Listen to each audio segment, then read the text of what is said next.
নির্বাচন অবাধ, সুষ্ঠু, নিরপেক্ষ ও শান্তিপূর্ণ করতে সরকার সর্বোচ্চ প্রস্তুতি গ্রহণ করেছে। এবার রেকর্ড সংখ্যক আইনশৃঙ্খলা বাহিনীর সদস্য মোতায়েন করা হয়েছে।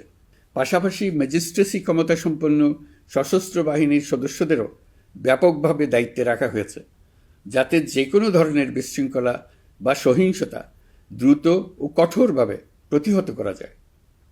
আমি গভীরভাবে বিশ্বাস করি তারা সকলেই ঈমান, দেশপ্রেম ও কর্তব্যনিষ্ঠায় উজ্জীবিত হয়ে তাদের উপর অর্পিত মহান দায়িত্ব সুষ্ঠু ও সুচারুরূপে পালন করবেন। প্রযুক্তির সর্বোচ্চ ব্যবহার নিশ্চিত করতে প্রথমবারের মতো সারা দেশে ব্যাপক পরিসরে সিসি ক্যামেরা স্থাপন করা হয়েছে। ভোট কেন্দ্রে দায়িত্বরত কর্মকর্তারা শরীরের সাথে সেটে রাখা ক্যামেরা ব্যবহার করছেন। নিরাপত্তা ও নজরদারিতে ড্রোন ও ডগ স্কোয়াড ব্যবহারের ব্যবস্থাও রাখা হয়েছে। এসব ব্যবস্থার একমাত্র লক্ষ্য ভোটাররা যেন নির্ভয়ে, নিশ্চিন্তে ও সম্মানের সঙ্গে তাদের ভোটাধিকার প্রয়োগ করতে পারেন।